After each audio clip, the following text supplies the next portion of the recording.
Welcome back to the Always Reading Book Club. It is your girl Kiki Reader, and we're going to do a trilogy. That's what I'm going to call it because there's 3 books in this series.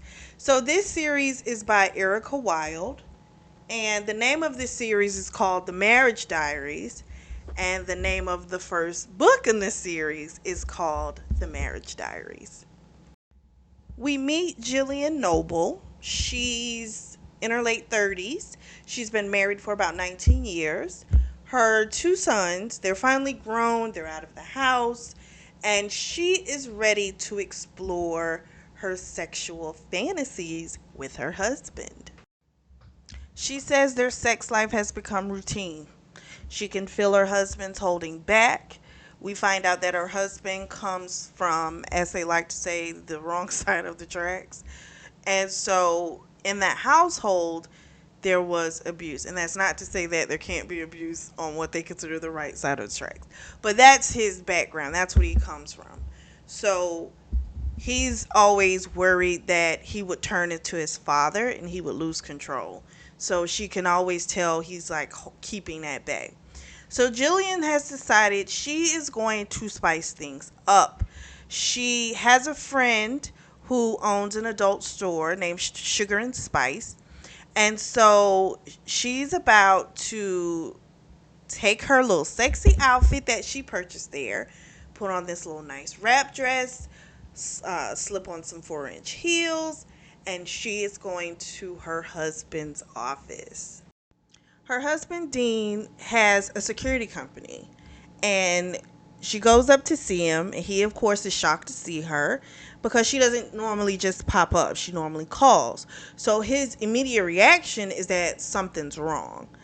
And he, of course, is like, "What's wrong?" She's like, "Nothing. Everything's okay." She locks the door. She starts walking towards him, unwrapping the dress, and she has on the red lingerie that she purchased from Sugar and Spice. Red is his favorite color. So he is like flabbergasted. And of course, he is like, "What are you doing?" She's like, "I just thought I'd come and suck your dick." So then he, of course, is like floored with this information, but she sees that darkness in his eyes. And so she sucks him off, and then he wants her to take it off. So she takes off her panties, and he starts eating her pussy on the desk. And then he starts fucking her, and he knocks over some of some stuff off the desk. The assistant calls in. It's like, "Is everything okay?" And he's like, "Everything's fine. My wife just knocked some stuff off my desk." So we find out a little bit more about them. They met when they were teenagers. She got pregnant. I think they're around 17 or something like that. She comes from a well-to-do family. He comes from um, a poorer family in Austin, Texas. And her parents wanted her to give up the baby for adoption. And she, of course, was like, no. She was in love with him. And so they got married. And he wound up going into the Navy. He was a Navy SEAL for 8 years. Um, he wanted to give her a good life, and I think it's that whole thing. He wanted to prove he was worthy of her, right? So if she comes from a lot of money, he doesn't. He wants to prove, like, I can still provide this, beautiful quality of life for her. I can still do it. So he was willing to work incredibly hard to achieve that. Afterwards, they're talking, and he, of course, wants to know, like, where did this come from? And she's like, "Listen, we've raised the boys. They're gone on. They're living their lives, and there's things that we haven't experienced. We married so young." And the first thing he starts thinking is, "Do you want other people?" But she was like, "No." It's not that. She's like, "It's the experience." It's like, she tells him, "I can see that you want to take it further with me, but then you don't." And she tells him, like, she wants to explore that dominant submissive relationship with him. And his thing is, he says to her, "If I hurt you, that's the problem. Like, I never want to hurt you." And she lets him know, I trust you enough to know that you wouldn't do that to me. And so, and I, after that long period of time, just like people do awful things and you would never expect it, you could have an actual good relationship and actually have trust and actually build an actual, true foundation of trust, right? And they kind of seem like they have that. So she's always wanted this, but she knew he wouldn't go past that point. And I can understand that. If you come from some, dysfunctional stuff, I totally understand you kind of feeling like maybe I shouldn't indulge in that type of shit because, you know, what if it takes over and then I like hurting her? I get why his mind thinks the way it does. That makes perfect sense. He lets her know, like, if this is what you want, I am all for it. Like, he is completely down. This made her happy because she was hoping he wouldn't give another type of reaction. This is what she truly wanted from him. I like the idea of this. I don't think I've ever read. I'm really trying to think. I've read so many books. Outside of what I review for you guys, I've read so many books.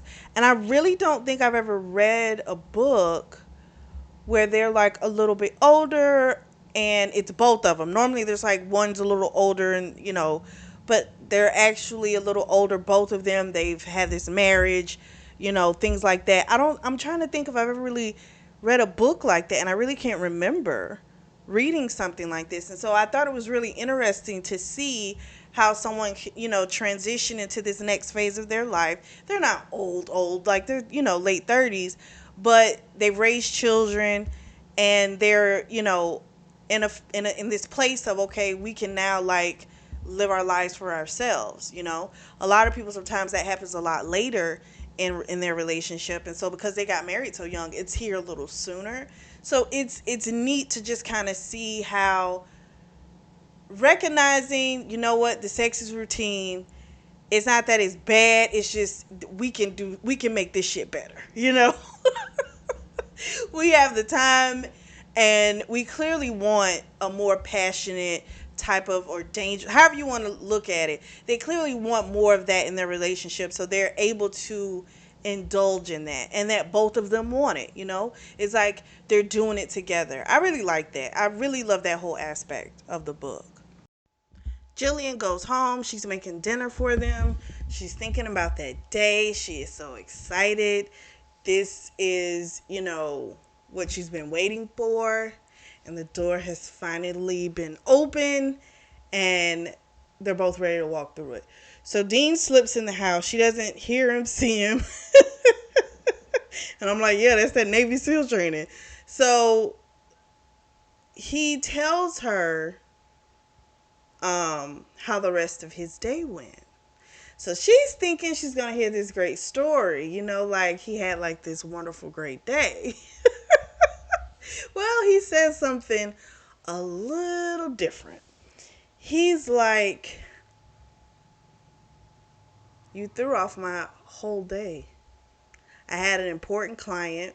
Me and Mac were in the meeting with the guy, and I couldn't concentrate. Like, I was worth shit. So Matt was like, he'll take care of it, because he could tell that I was off. He's like, all I could think about was how you sucked me off and how you let me eat your pussy, how you let me fuck you on my desk. Like, I couldn't concentrate. My dick kept getting hard at the wrong time. It was a problem. And she was like, really? It doesn't sound like a problem. Dean is a man that likes to have control, right? So that's why this threw him off in that regard as well. So she, of course, is kind of like, this is going to either really piss him off or it's going to go another way, and she decides to go with it. And so she says, are you going to spank me? He says, don't tempt me. She's like, I'm not. He's like, I'm mad. And she's like, so do you want to spank me? And so he tells her, listen, we go down this road You got to have a safe word. She's like, oh, I don't need a safe word. He's like, it's non-negotiable. You have to have a safe word if we do this. So she chooses the word mercy.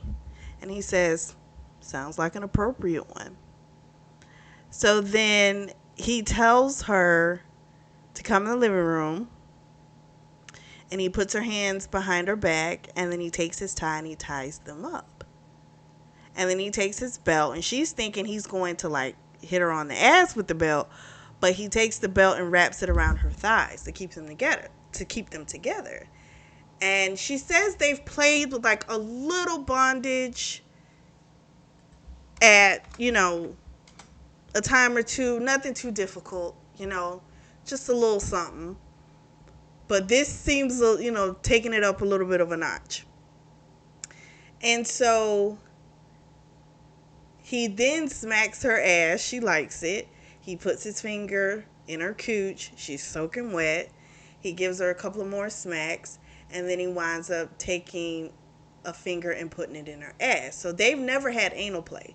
So she tells him, no, he says to her, he says, one day I want to fuck you here. And she just says, okay. So then he's fingering her pussy and her ass. He smacks her again. Afterwards, he starts fingering her. She comes. He whips it out. They have a heart fuck. She comes again. She's so excited. She's like, surprise me, with whatever you want to do next. And he's like, okay. We switch to Dean's POV. I love when we do that in books. And I really wanted to know where his psyche was at this point. And he's just excited, just seeing how she was so amped up for this, And she's sleeping. He's having a drink. And he's thinking to himself, that was just the tip of the iceberg with the spanking. Like, he is really he's really ready to unleash like all of these carnal fantasies that he's been holding in for a long time. So girl has truly opened, Pandora's box with this man. We also get a little writing in her journal where she's saying how amazing today was for her, how having him be able to be his full self, how much it turns her on and makes her want him even more. And so finally, there's no barriers, nothing is holding them back. So Dean had set up for dinner at their favorite restaurant. I think it was called like Bertrand's and something else. I forget. And so she's going to take a nice long bath, and she winds up falling asleep. And so she starts hearing Dean's voice and him rubbing on her tits and her pussy, and she realizes, not a dream, he's really here. He says to her, you fell asleep. And she's like, oh my gosh, I'm so sorry. We're going to be late. And he's like, no, we're not. We got plenty of time. He's a really punctual person. Again, he's a Navy SEAL. Totally makes sense.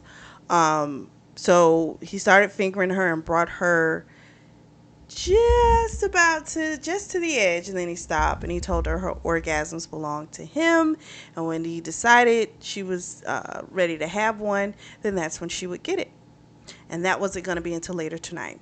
So he goes, takes a shower, she goes, gets ready, this really sexy black dress. It's a little short because if she bends over, people can see her cooch. She puts on this expensive perfume that she only brings out for like special occasions. We find out they lived a pretty modest life for the first 15 years of their marriage while he was, getting his business. Well, first 8 years in the Navy SEALs and then growing the security business. And they were able to build their dream house after the 15 years. And so she's, thankful for this home. It's not that she's one of those people that she's not like, I need expensive things, she's good. Like, she got used to living a certain way. As long as he gave her love and affection, she was good. So she's all right with that. So she gets ready, and he, of course, tells her how stunning she looks. He gives her a present. She opens it up and it's pearls. He loops it around her neck twice so it looks like a choker. She felt very much like this ownership and she loved it. And he said to her, "You're mine." They get to the restaurant. They took his vintage Aston Martin. Um, they get out. Everyone's looking at her because she's not wearing a bra. And because he told her not to, her breasts are still pretty perky. And so she can still pull it off. So men, of course, were just, gawking at her openly. So when they get to their private booth, she asked him, like, "Does it bother you?" And he's like, "I love knowing that men want what's mine." And he's like, "I told you have great tits." So then they order, and then when the waiter leaves, he tells her he has a business meeting coming up at this convention. Him and Mac are both going, and he's going to be gone a little longer than normal. It's going to be about 10 days this time. She doesn't like when he leaves, especially now with the boys being gone. She says, "Well, do you have to go?" Kind of, you know what I mean?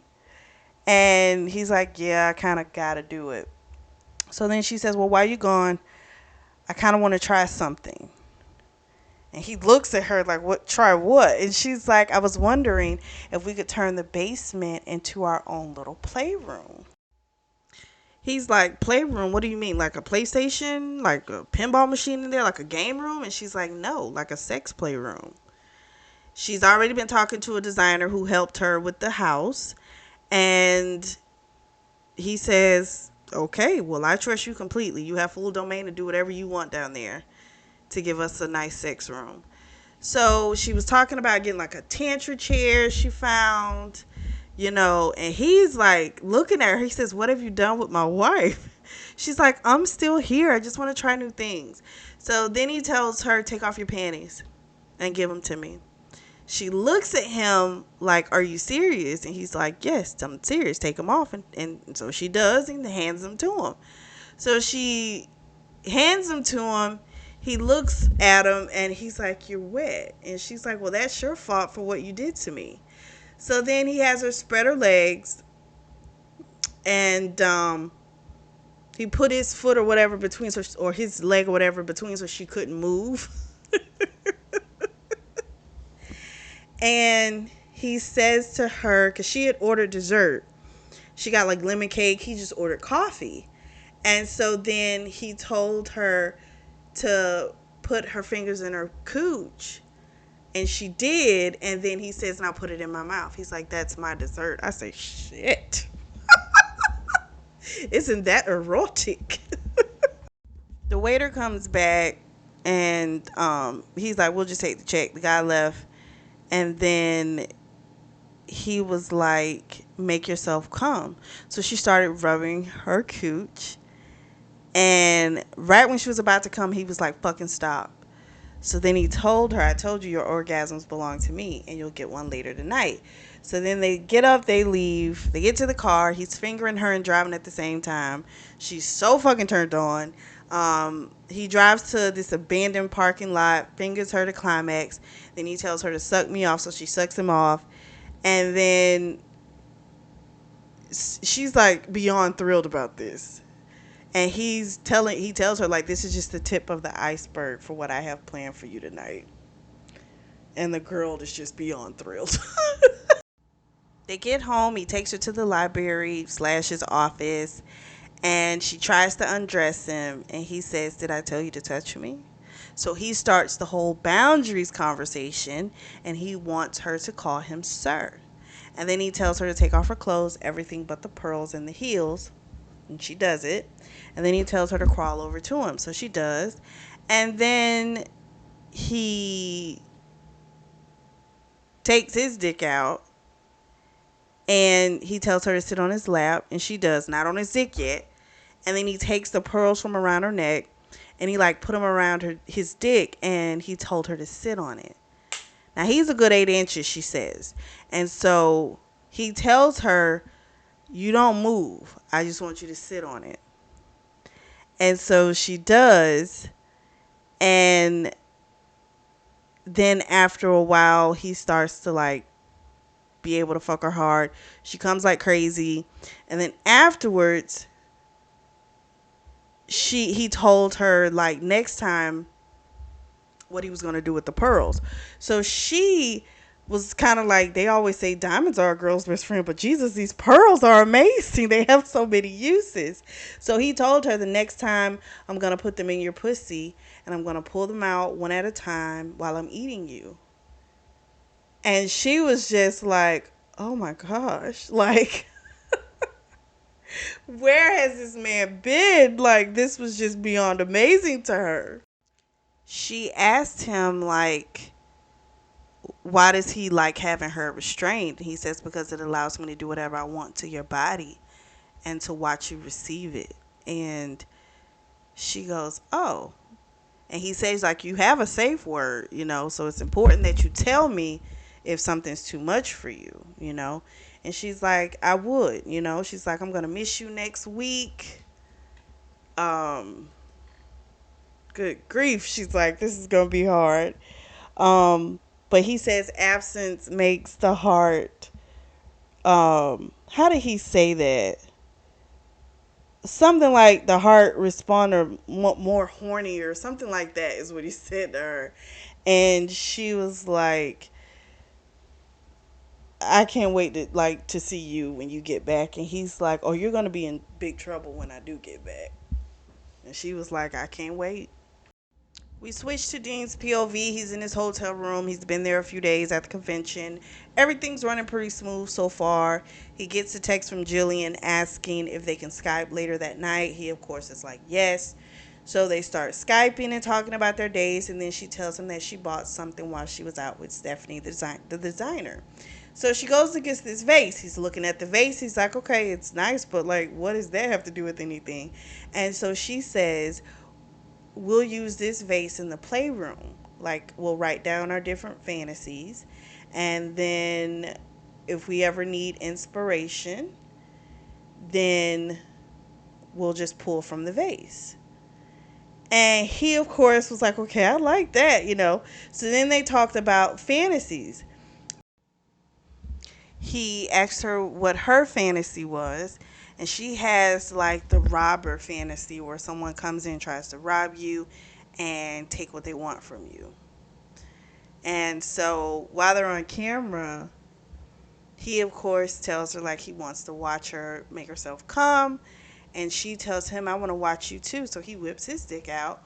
So she comes, he comes on his stomach, and she's like, we need to do this more often when you go on trips. And he's like, I agree. He's like, but I can't wait to get back to you, to give you your, well, he's thinking in his head, he can't wait to get back to give her her fantasy.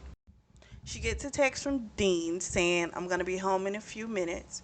Make sure every room in the house is dark. I'm going to find you and fuck you. Girl got so excited. She's like, oh my gosh, she's going to give me my fantasy.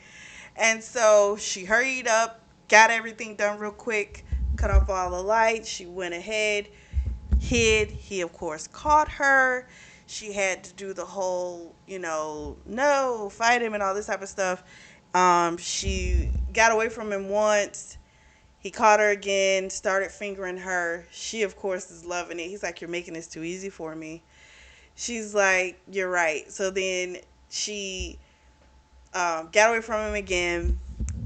She ran to his office, hid under his desk. He found her. He put her on the desk, tied her to it, whipped out a knife. Girl got a little scared. She didn't use the safe word because she truly does trust him. So then he took the knife. What is it? A pocket knife, Swiss Army knife. And then he used it to like tear off her panties and her bra. Then, of course, you know, they had this nice hard fuck. Afterwards, he carried her to the bed. They're talking. And he was just like, you know, he didn't realize that his fantasy was what they had just done until probably midway through. It got him so excited. And she was already planning for the next day because the playroom is finished. He's got to work tomorrow. They got to go set up this training with the guys. It's been booked months ago, so he's got to go in. She was kind of upset about it, but she understood. And so she says to him, just to let you know, like, I would give you your fantasy too. So I forgot to say this earlier. His fantasy is for her to be dancing in the club all sexy with somebody else, him getting jealous, and then taking her home and then like fucking her hard, right? So they have another session. This was more of a lovemaking session. And she, of course, was just so happy to have him back home. Next day, he's waiting for her in his office while she's, cleaning up after dinner. She comes and gets him, takes him to the playroom. She's put on the door like a little box. It's a digital keypad, and the password is their anniversary. And so she tells him, if you don't know that date, then you don't deserve to come in this room. And he's like, of course I know that date. That's my favorite date. So the door looks like any other room in the house. The only difference is it has that little box with the keypad. Because she was like, listen, we don't need our children coming home and them seeing our freak fest, Or, like, let's say they have a get together, you know what I mean? And somebody's, you got nosy people and they're rumbling through your house and then they see your freak place. So I was like, that's smart. So she opens the door. It's got these really dark amethyst hues, so like purplish hues with red in it. It's really sexy. It's got those scone lights. It's very sensual. It's got the bed with the huge bed with the slats in it so they can tie each other up and shit. Wonderful setup. So she goes in the bathroom, puts on one of her outfits, comes out, and she tells him she's the one in control tonight. So she's in a full dominatrix outfit. It's red because that's his favorite color. And he is thrilled. He didn't realize he would be this thrilled. So she sets her rules, lets him know her name is Mistress, and he's going to be called Slave. And he goes along with it, and she tells him to lay down. But she winds up smacking him on the ass because he didn't do it fast enough. And he, of course, apologized, was like, I'm sorry, Mistress. And then she took his cock out and she asked, do you want me to suck your cock? And he says, yes, Mistress. And she says, okay, but you can't come. She sucks him off. He comes. She's like, you weren't supposed to come, Slave. So then she's like, I'm going to have to teach you a lesson, but first you're going to make me come. So then she sits on his face and he eats her pussy until she comes. And then after that, the tied up was done for him. Dude came out of whatever she had tied him up with. He's like, no, that's it. He's like, take this fucking cock ring off of me so I can fuck you like I need to.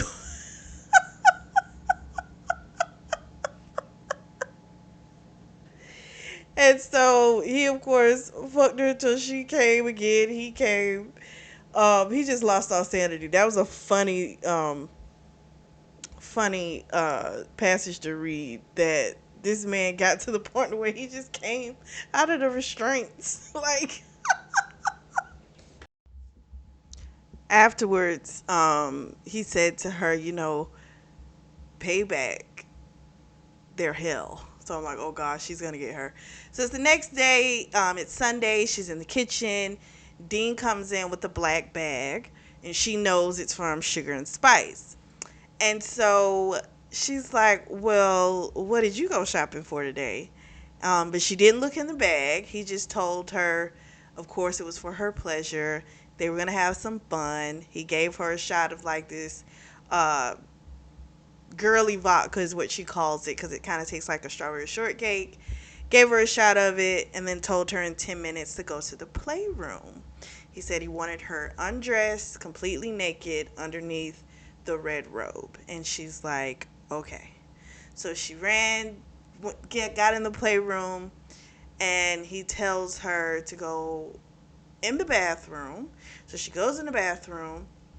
She's fully naked. And he's like, look at yourself. And he just starts describing all the things that he loves about her.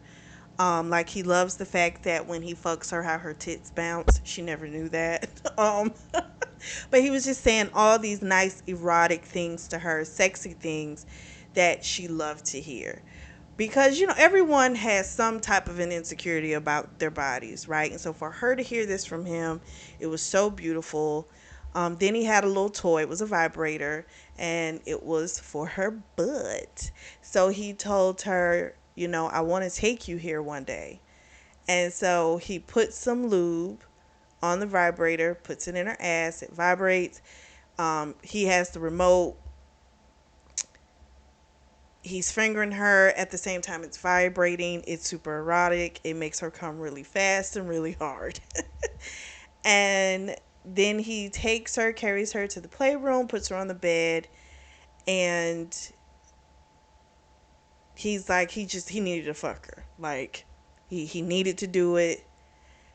She still had the butt plug in her. Well, it's still a butt plug, right? But it vibrates. It's a vibrator. I don't know. We'll call it the butt plug vibrator. So with this dick in her cooch and the butt plug vibrator, in her ass, she's feeling very full, and she comes really hard. So then afterwards, they're laying there, and she's just still buzzing, and she's like, "Will you please take that thing out of me?" And he's like, "Oh, I was wondering what was still buzzing." So he actually had said something to her earlier. He likes when she talks like a little slick to him. It does something to him. He does like it. But he had made a comment to her like, I should have got a ball gag for you. And it kind of freaked her out. And she asked him, she was like, were you serious when you said about, getting a ball gag? And then he was like, I was, but would that bother you? And she was like, no, no, no, it's okay. I just was wondering. Because he, of course, doesn't want to go and push any type of boundaries that could, make her not feel safe, right? So I like that communication, talking, saying how stuff makes you feel, and just, you know, go ahead and tackling that situation right then, because a lot of times when we read in these books, these different ones will let things fester and fester and fester, and now something that could have been solved with like a 2-minute conversation is now attached to like a whole bunch of other scenarios with, I didn't feel heard and I felt like you no longer wanted to hear me speak.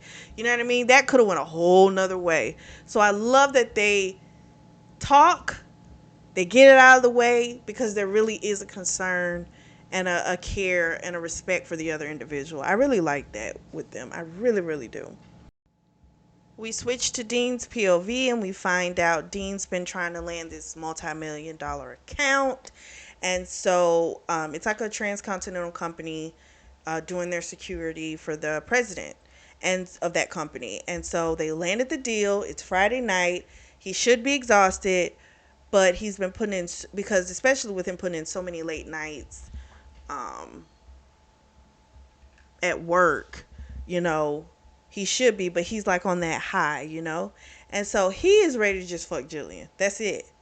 Just bang her out.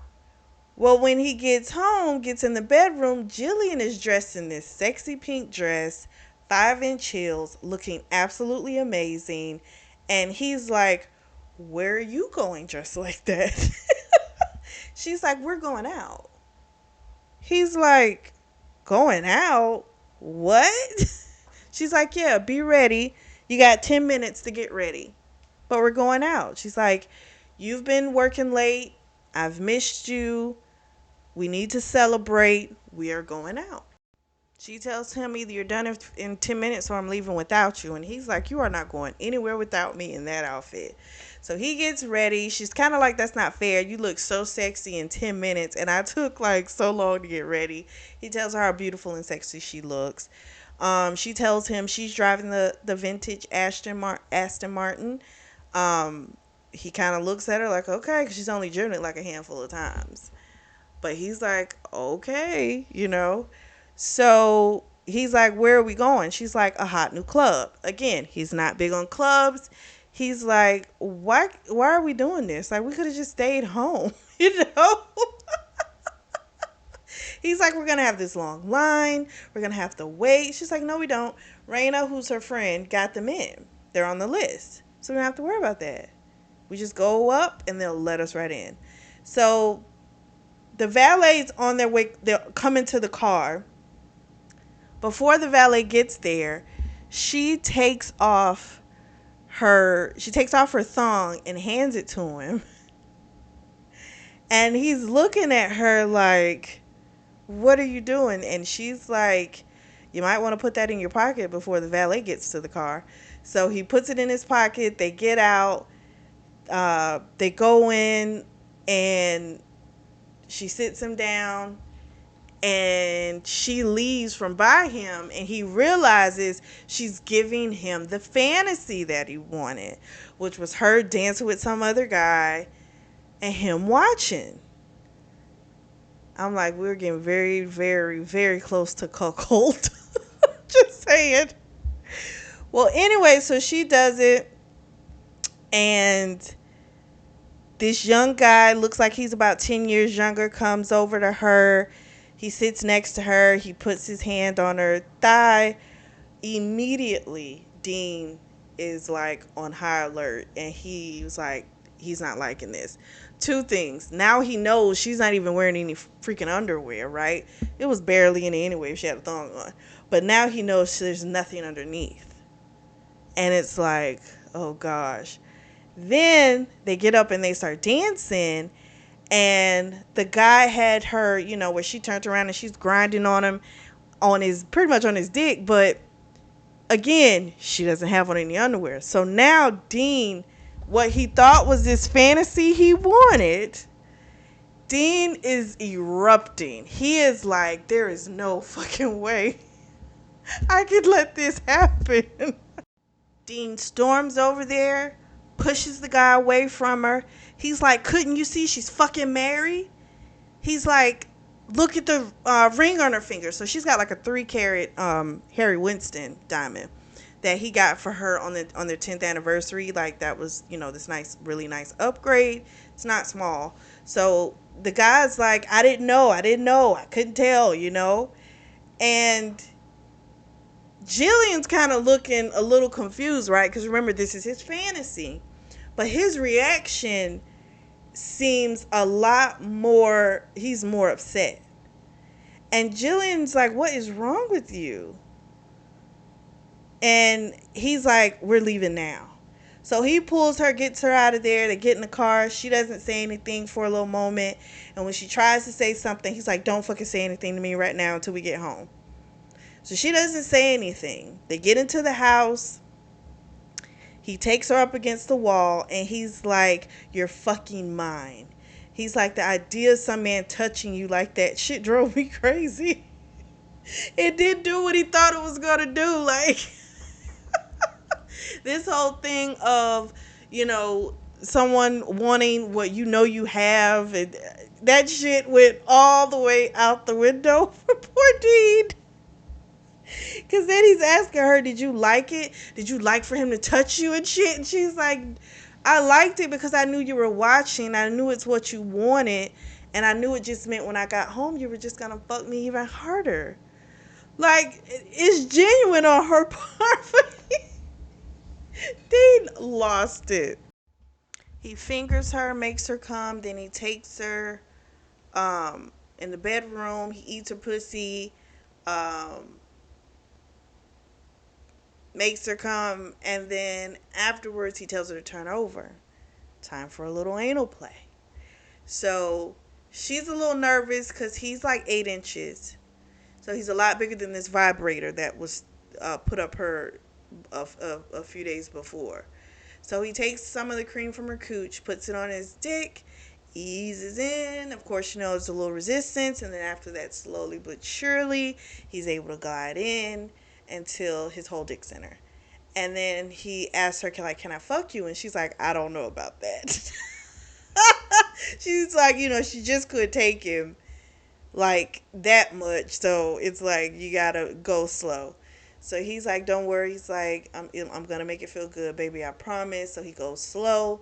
And then eventually he's able to kind of speed it up, fuck her a little harder. And when he's about to come, he winds up fingering her. Well, yeah. so she can come as well. And they have this like insane orgasm. And then he says to her, "You're mine." So as Dean is laying in bed, he's thinking, how close they've gotten, how, having their definitely he knows some fantasies are better left to the imagination than being out in the world, because that drove him absolutely crazy watching somebody else try and touch her. But he does have an idea of what he wants to do for their 20th anniversary that's coming up. He doesn't know how she's going to take it, but he's going to present the idea to her. And no, we do not know what it is because he doesn't tell us. Um, he knows it's going to go one way or the other. She's either going to like it or it's going to scare her away. And that is the end of the book. When I tell you, I was kind of mad. Because I was like, no, I want to know what you're going to try and put to her. Um, so that's the end of this book. The next book is called The Invitation. And so we are going to dive into that one next week. What did you guys think of this? I really liked it. Really great writing. Um, and I just like the whole, like, they're like real adults. You know what I mean? Not like someone coming into their own, but they're like adults. They've lived some life, you know, and I just like the whole idea of them taking their, sexual desires to like really making them happen, you know, even though one of them he didn't like. That was so funny to read. But that's why you got to be careful with stuff like that, you know? Like, why exactly do you want other men to want her? Like, what do you get out of that? And I think that probably comes from childhood, not having enough, on top of the fact her parents not wanting you to be with her. So there's always this thing of trying to prove that you're worthy. And I'm sure that's probably tied into there. But I think he realizes I probably need to leave that shit alone. Because I can't take it. I cannot take it.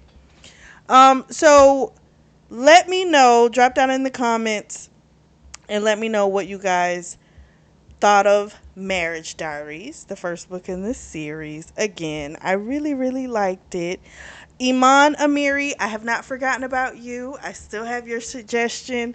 I just ran into this series. I signed up for book club, and I think it's called book club. I hope I'm not saying it wrong. I think it's book club.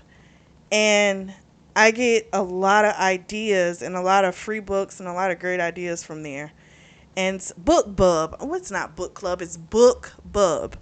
And so I saw that and I was like, oh my gosh, this looks so interesting. So we'll finish this trilogy and then I will look into yours. I haven't forgotten about you. If you are in the market for a beautiful notebook or journal, I do have those available, and the links are going to be available down below in the description section. Make sure you like and subscribe. Share, please. Tell a friend. We're almost at 500 subscribers. I'm so excited about it. I really do appreciate you guys listening to the different videos. I have so much fun doing this with you all. I appreciate all your comments. Thank you so much for tuning in to the Always Reading Book Club.